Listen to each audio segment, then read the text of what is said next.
जय श्री स्वामीनारायण विद्यार्थी मित्रों, श्री सजानंद गुरुकुल संचालित श्री पुरुषोत्तम विद्यालय मानकुआ ऑनलाइन एजुकेशन में आपका स्वागत है। कक्षा 8 विषय हिंदी। आज उसमें हम एक व्याकरण का टॉपिक पढ़ने वाले हैं जिनका नाम है सर्वनाम और उसके प्रकार। तो सबसे पहले सर्वनाम और उसके प्रकार कितने हैं वो आपको मैं एक चार्ट के द्वारा मैं आपको समझा रहा हूँ, जो यहाँ पर बोर्ड पर मैंने ड्रॉ किया है। देख सकते हैं कि सर्वनाम किसे कहते हैं वो मैं आपको व्याख्या परिभाषा के द्वारा समझाऊंगा। उससे पहले उसके कितने प्रकार है वो भी हम देख लें। ये सर्वनाम के यहाँ पर 6 प्रकार पाए जाते हैं। कितने प्रकार? 6 प्रकार पाए जाते हैं। सबसे पहला है पुरुषवाचक सर्वनाम, उसके बाद आता है प्रश्नवाचक सर्वनाम, तीसरा आता है निश्चयवाचक सर्वनाम, चौथा जो है अनिश्चयवाचक सर्वनाम, पांचवा जो सर्वनाम का प्रकार है वो निजवाचक सर्वनाम, और छठा जो है संबंधवाचक सर्वनाम। तो ये सर्वनाम के 6 प्रकार पाए जाते हैं। उसके साथ साथ जो पहला प्रकार है पुरुषवाचक सर्वनाम, उसके भी 3 उपभेद हैं। जैसे उसमें 3 पुरुषों की बात की गई है, उत्तम पुरुषवाचक सर्वनाम, मध्यम पुरुषवाचक सर्वनाम और अन्य पुरुषवाचक सर्वनाम। हम यह देख सकते हैं।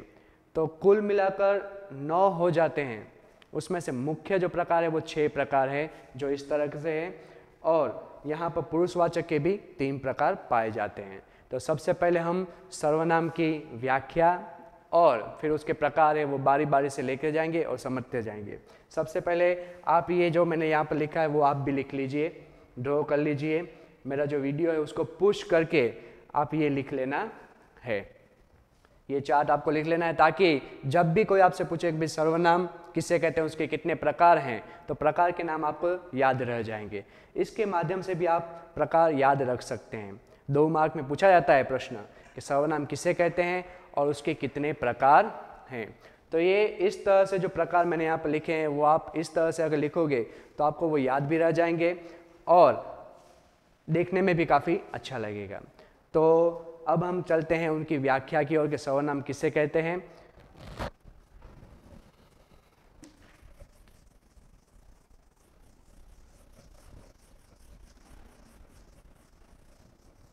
सबसे पहले आता है कि सर्वनाम किसे कहते हैं। सर्वनाम किसे कहते हैं, ये आपको 1 मार्क में पूछा जाता है। तो उसकी परिभाषा व्याख्या लिखेंगे, उसमें यह जवाब आ जाएगा। तो उनके उसकी व्याख्या परिभाषा ले लेते हैं।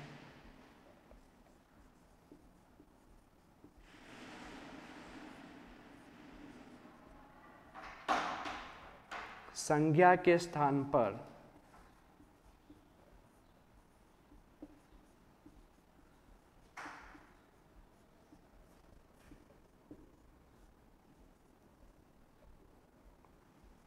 आने वाले शब्द को सर्वनाम कहते हैं।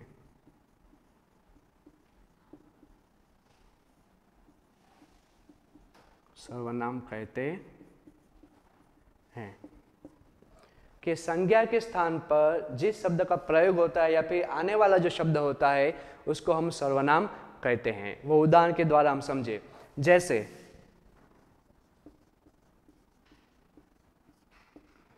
कि राम होशियार है।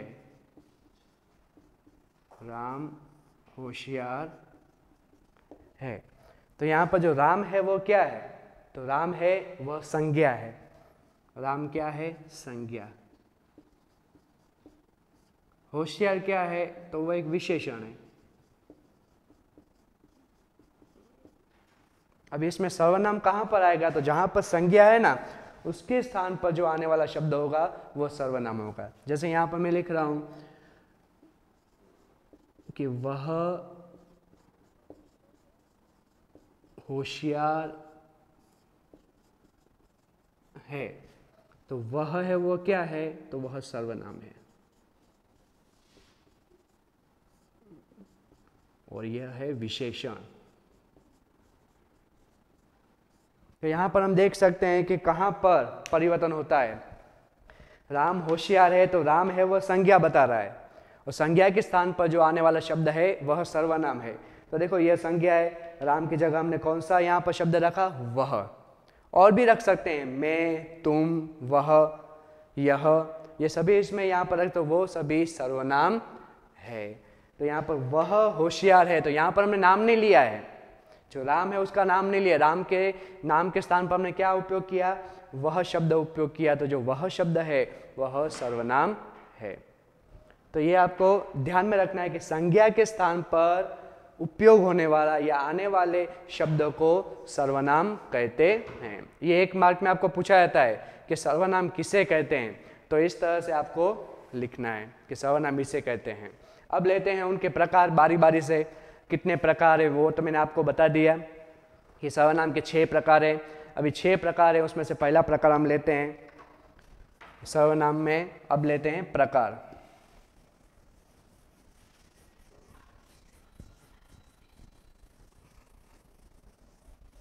तो पहला प्रकार लेते हैं हम पुरुषवाचक सर्वनाम।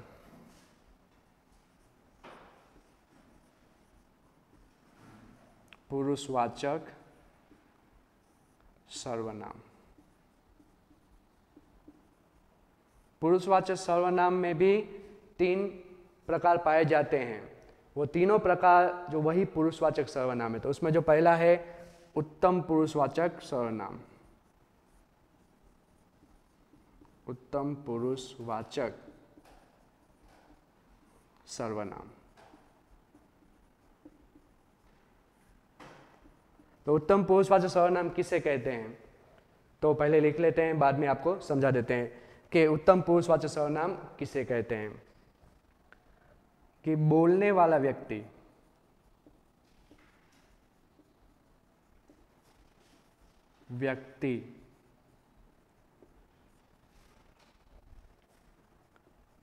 अपने नाम के स्थान पर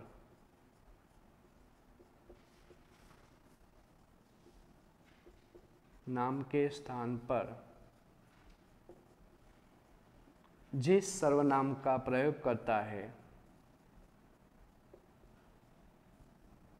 जिस सर्वनाम का प्रयोग करता है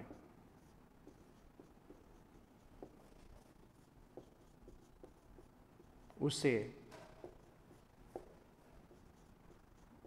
उत्तम पुरुषवाचक सर्वनाम कहते हैं। तो विद्यार्थी मित्रों, उत्तम पुरुषवाचक सर्वनाम किसे कहते हैं, तो बोलने वाला व्यक्ति, कि जो व्यक्ति बोल रहा है वे अपने नाम के स्थान पर जिस सर्वनाम का उपयोग करता है उसे हम उत्तम पुरुषवाचक सर्वनाम कहते हैं। जैसे कि मैं अभी आपके सामने बोल रहा हूँ, मैं बोलने वाला व्यक्ति हूँ, तो मैं अपना नाम खुद नहीं लूँगा। मेरा नाम जैसे हितेश सर है तो मैं हितेश सर नहीं बोल पाऊंगा, उसकी जगह पर मैं कौन सा सर्वनाम उपयोग करूँगा, मैं, हम, हमारे लिए, मेरे लिए। तो ये सभी सर्वनाम है, तो खुद के लिए जो उपयोग किया जाता है वो उत्तम पुरुषवाचक सर्वनाम में आएगा। यानी कि बोलने वाले व्यक्ति के नाम के स्थान पर जिस सर्वनाम का उपयोग होता है उसे उत्तम पुरुषवाचक सर्वनाम कहते हैं। अभी उसमें अगर बोलने वाले व्यक्ति एक से ज्यादा हो तो उसमें भी है कि एक से ज्यादा हो, जैसे कि एक व्यक्ति बोलने वाला है तो उसकी जगह पर मैं शब्द है, और अगर एक से ज्यादा है तो उसके लिए हम। समझ लो कि एक जो विद्यार्थी है वो कहता है कि सर मैं पानी पीने जाऊं, तो वो अपना नाम नहीं बोल रहा है, मैं पानी पीने जाऊं, वो अकेला है, इसलिए उसके स्थान पर, नाम के स्थान पर उसने कौन सा सर्वनाम उपयोग किया, मैं।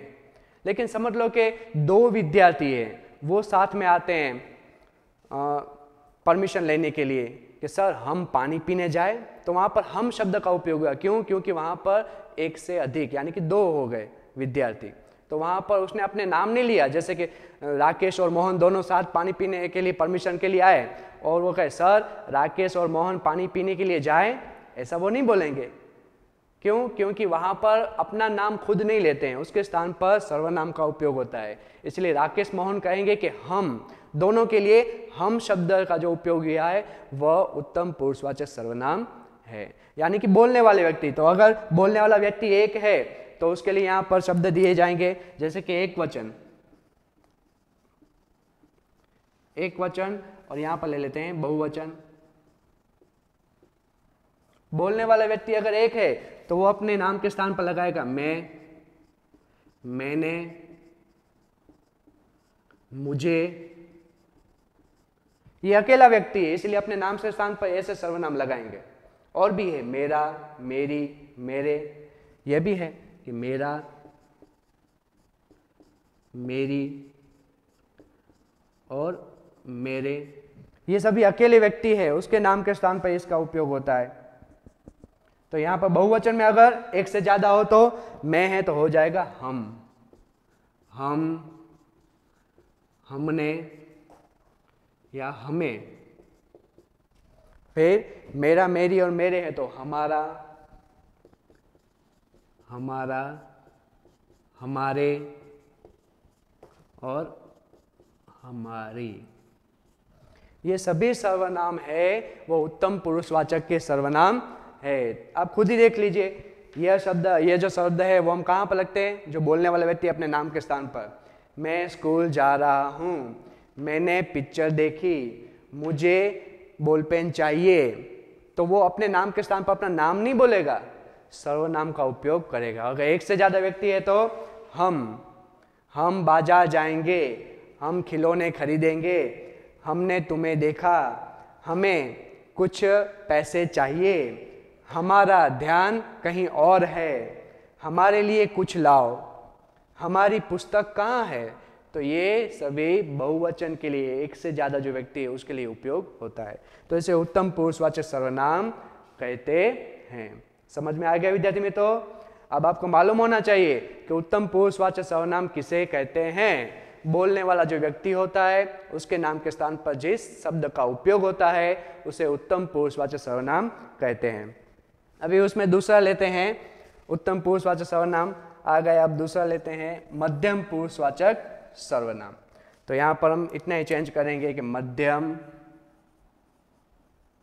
पुरुषवाचक,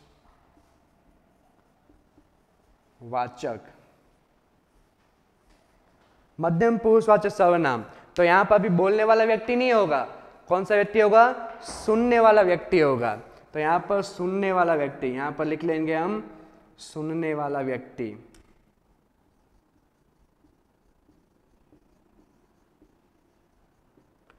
यानी कि जिस व्यक्ति के बारे में हम बात करते हैं, जिस व्यक्ति से हम बात करते हैं तो वो सुनने वाला व्यक्ति होगा। हम किसी से कुछ कहते हैं तो वो सामने वाला व्यक्ति कौन बन जाएगा, सुनने वाला व्यक्ति होगा। सुनने वाले व्यक्ति अपने नाम के स्थान पर, जिस सुनने वाले व्यक्ति के नाम के स्थान पर, यहां पर अपने निकल जाएगा, सुनने वाला व्यक्ति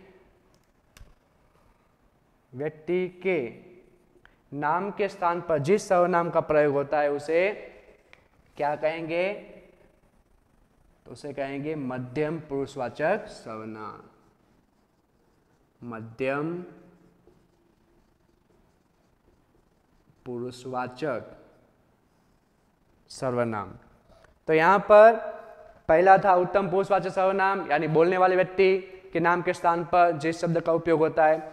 अब आता है मध्यम पुरुषवाचक सर्वनाम, यानी कि जिस व्यक्ति से हम बात करते हैं, यानी कि सुनने वाला व्यक्ति, उसके नाम के स्थान पर जिस सर्वनाम का उपयोग होता है उसको हम कहते हैं मध्यम पुरुषवाचक सर्वनाम।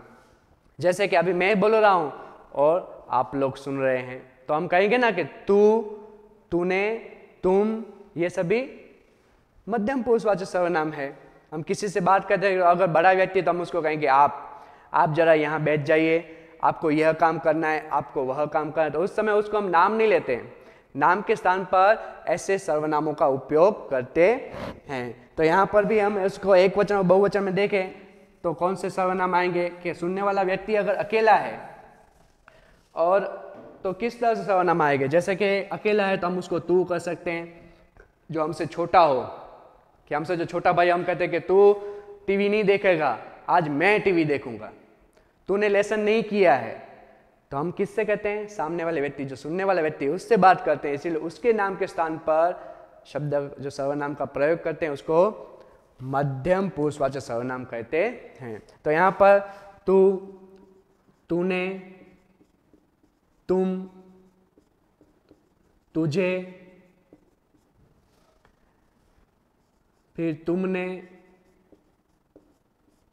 तेरे लिए, तुम्हारे लिए,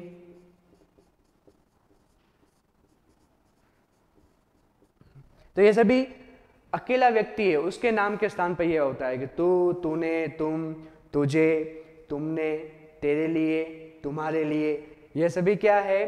तो यह सभी सर्वनाम है। अभी बहुवचन में अगर सुनने वाले व्यक्ति एक से ज्यादा हो, तो उसके अलावा भी कोई बड़ा व्यक्ति हो, तो उसके लिए हम कहते हैं कि आप कहते हैं, बड़ा व्यक्ति हो। हमारे समय हो तो उसको हम क्या कहेंगे? तो तुम लोगों, तुम लोग, तुम लोगों के लिए, तुम लोगों के लिए। तो अगर एक से ज्यादा हो सुनने वाले व्यक्ति, तो उसमें हम इस सर्वनाम का उपयोग करते हैं। समझ लो कि आपको कोई एक शिक्षक पढ़ा रहा है, उस समय शिक्षक बोलने वाला होता है और जो छात्र होते हैं वो सुनने वाले होते हैं। तभी शिक्षक क्या कहता है कि आप सभी ने लिख लिया। तो आप सभी यानी कि उसमें सब आ जाते हैं। तुम लोगों ने यह काम किया, तुम लोगों ने यह होमवर्क किया। तो यह उन सभी छात्रों का जो 40 से 50 है, तो उन सभी के तो नाम नहीं बोलेगा ना कि राकेश, मोहन, जिगर, हरेश आपने लेसन किया, नहीं। सभी को एक साथ के लिए एक शब्द दिया गया कि तुम लोगों ने लेसन किया। तो ये शब्द, ये सर्वनाम है।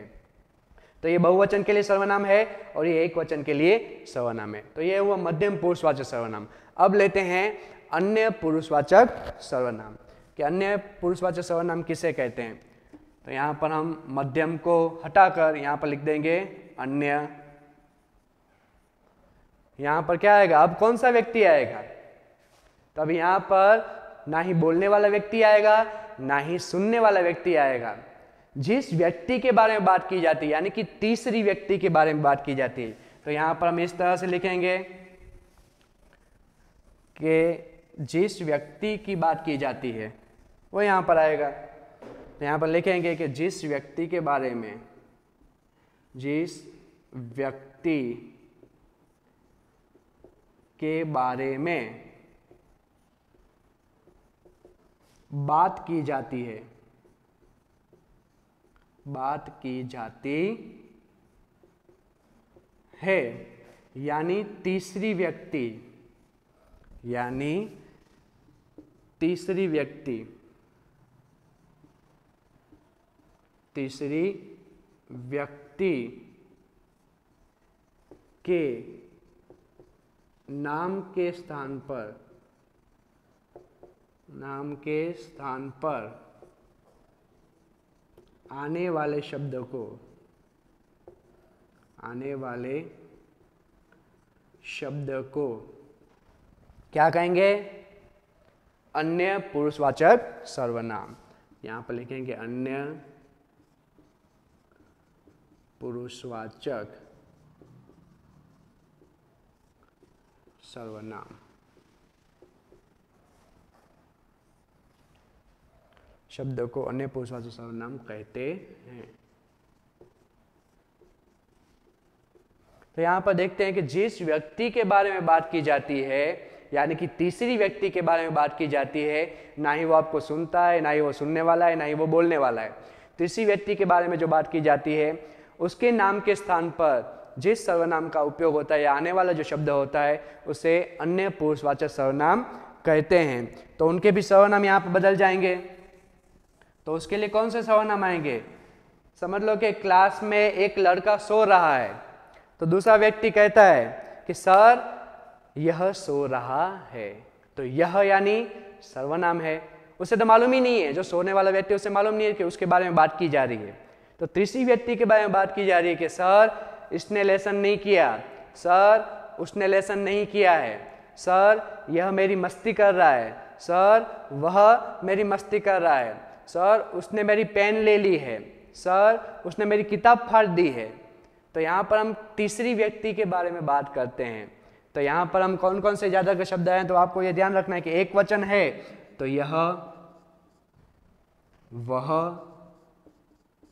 कि यह वह, यह है जो पास है उसके लिए यह, वह है वो दूर है उसके लिए, अगर वो लड़का हमसे दूर हो तो हम कहते हैं कि वह लड़का, पास है तो यह लड़का, उसके लिए अगर पास है और बहुत सारे लड़के हैं, एक से ज्यादा है तो उसके लिए ये, और वे, अगर दूर है तो उसके लिए वे का उपयोग करेंगे कि सर ये मेरी मस्ती कर रहे हैं, ये यानी कि एक से ज्यादा व्यक्ति आ जाते हैं, सर वे मेरी मस्ती कर रहे हैं, तो जो दूर जा रहे हो जो एक से ज्यादा हो तो उसके लिए वे शब्द का उपयोग होता है।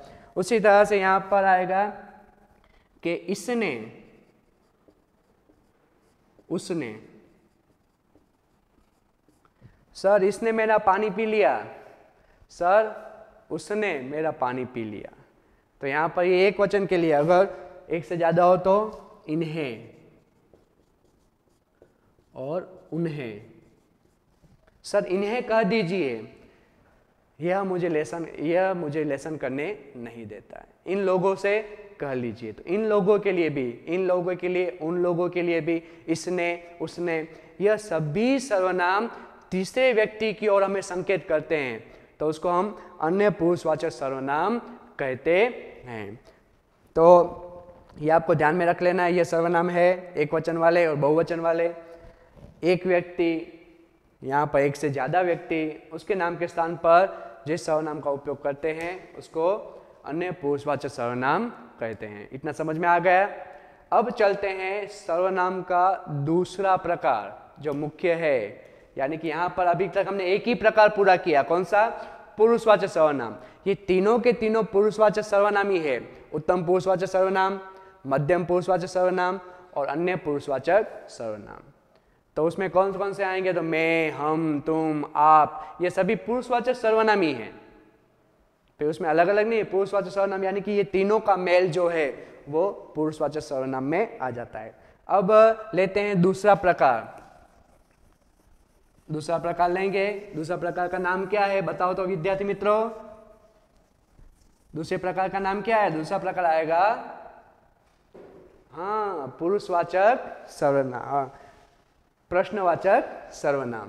पुरुषवाचक सर्वनाम तो हो गया, अब आएगा प्रश्नवाचक सर्वनाम। तो यहां पर लिखते हैं हम प्रश्नवाचक सर्वनाम, और एक से आ जाएगा दो। अब दूसरा प्रकार आता है सर्वनाम का, प्रश्नवाचक सर्वनाम। तो प्रश्नवाचक सर्वनाम किसे कहते हैं?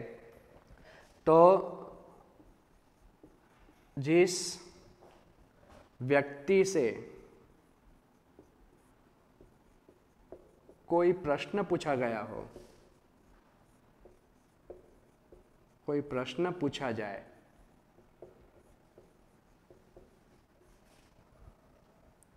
और प्रश्न का बोध मिलता हो, और प्रश्नसूचक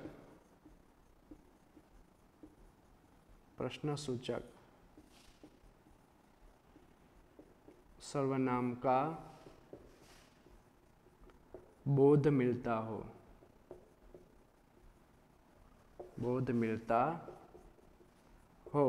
उसे प्रश्नवाचक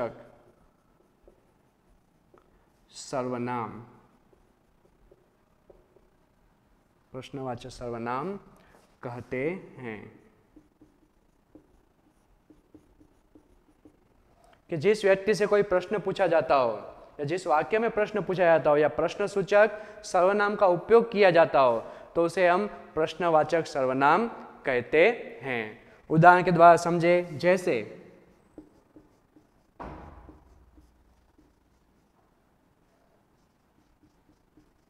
तुम्हारा नाम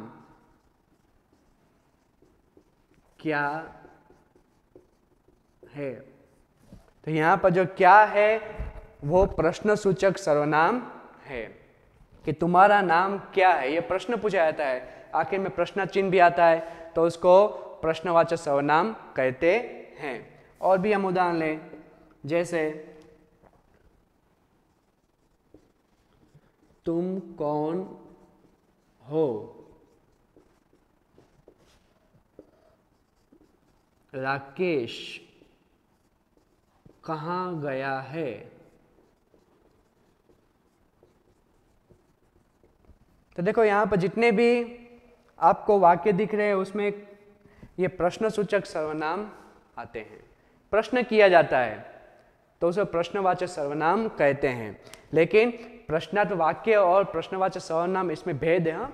कि प्रश्नसूचक सर्वनाम यानी कि ये कौन, किसे, कहाँ ऐसे शब्द आने चाहिए कि तुम्हें किसने बुलाया, तुम्हारे घर कितने मेहमान आए, तो कितने, कौन, किसे, कहाँ, कैसे, तो यह सभी प्रश्नसूचक सर्वनाम है। अगर मैं यहाँ पे एक वाक्य लिखूं, जैसे यहाँ पर मैं वाक्य लिख रहा हूं कि तुमने खाना खा लिया है, तुमने खाना खा लिया है, तो यह जो वाक्य है ये प्रश्नार्थ वाक्य जरूर है लेकिन प्रश्नवाचक सर्वनाम नहीं है। क्यों? क्योंकि प्रश्नसूचक सर्वनाम यहाँ पर कहीं पर भी देखने को मिलता नहीं है। यहाँ पर तुमने है तो ये मध्यम पुरुषवाचक सर्वनाम हो जाता है, ये खाना है जो कर्म है, जो खा लिया है वो क्रिया है। तो यहाँ पर कहीं पर भी प्रश्नवाचक सर्वनाम कहीं दिखने को नहीं मिलता है। तो प्रश्नवाचक सर्वनाम कौन सा आने चाहिए कि क्या, कौन, कहाँ। तो यहाँ पर तुमने क्या खाना खा लिया है, तो क्या शब्द जो आता है वो प्रश्नवाचक सर्वनाम है। तो यहाँ पर आपको ध्यान रखना है कि प्रश्नसूचक सर्वनाम भी आने चाहिए, क्या, कौन, किसे। तो यह सभी जो प्रश्नसूचक सर्वनाम है वो प्रश्नवाचक सर्वनाम कहे जाते हैं। याद रह गया? यह जो है वो प्रश्नार्थ वाक्य जरूर है कि ये प्रश्न है लेकिन प्रश्नार्थ वाक्य है, प्रश्नवाचक सर्वनाम नहीं है। प्रश्नवाचक सर्वनाम के लिए यह जरूरी है, क्या, कौन, कहाँ और किसे। अब उसके बाद लेते हैं पुरुषवाचक सर्वनाम हो गया, प्रश्नवाचक सर्वनाम भी हो गया। अभी तीसरा कौन सा है? निश्चयवाचक सर्वनाम। कि निश्चयवाचक सर्वनाम किसे कहते हैं, तो वो हम तीसरा प्रकार ले लेते हैं, निश्चयवाचक सर्वनाम।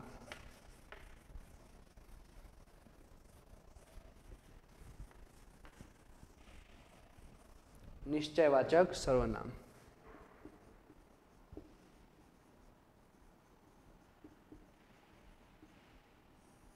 निश्चयवाचक सर्वनाम कि जिस सर्वनाम में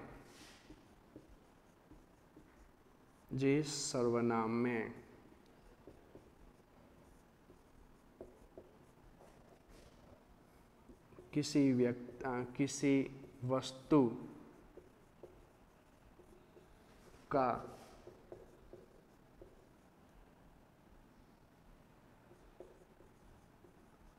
निश्चित बोध मिलता हो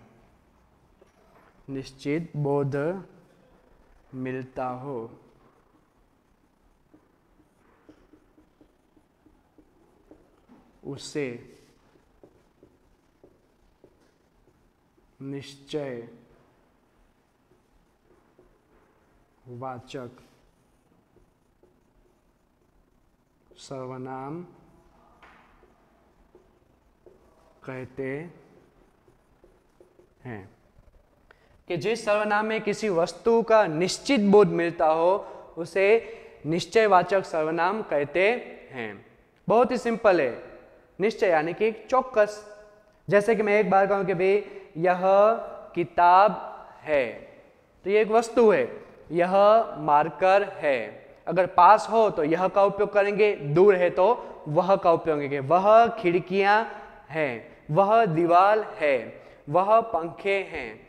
तो यहाँ पर यह, वह, ये, वे इसका उपयोग किया जाएगा। जैसे कि उदाहरण हम देखें यहाँ पर कि जैसे कि यह किताब है,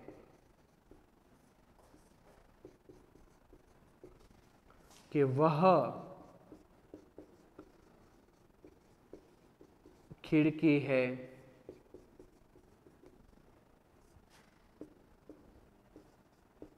वे पंखे हैं, ये पुस्तकें हैं।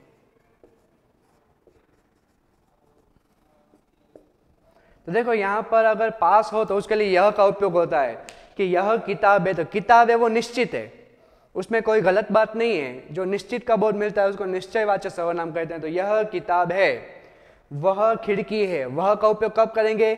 जब वो चीज आपसे दूर हो, तो वो भी निश्चित तो है ही। हम नीम का जो पेड़ है उसको नीम का पेड़ ही कहेंगे, आम का पेड़ नहीं कहेंगे। तो वह नीम का पेड़ है, तो वो भी निश्चयवाचक सर्वनाम है। लेकिन अगर आम के पेड़ को हम नीम का पेड़ कहेंगे तो वह अनिश्चयवाचक, वो निश्चयवाचक सर्वनाम में नहीं आएगा। तो वह खिड़की है, वे पंखे हैं, वह का बहुवचन होगा वे, यह का बहुवचन होगा ये। तो वे पंखे हैं, ये पुस्तकें हैं, ये सभी निश्चयवाचक सर्वनाम है। तो सर्वनाम के 6 प्रकार है, उसमें से हमने आज 3 प्रकार पढ़े। बाकी के जो 3 प्रकार हैं वो हम अगले वीडियो में पढ़ेंगे। तब तक जय श्री स्वामीनारायण।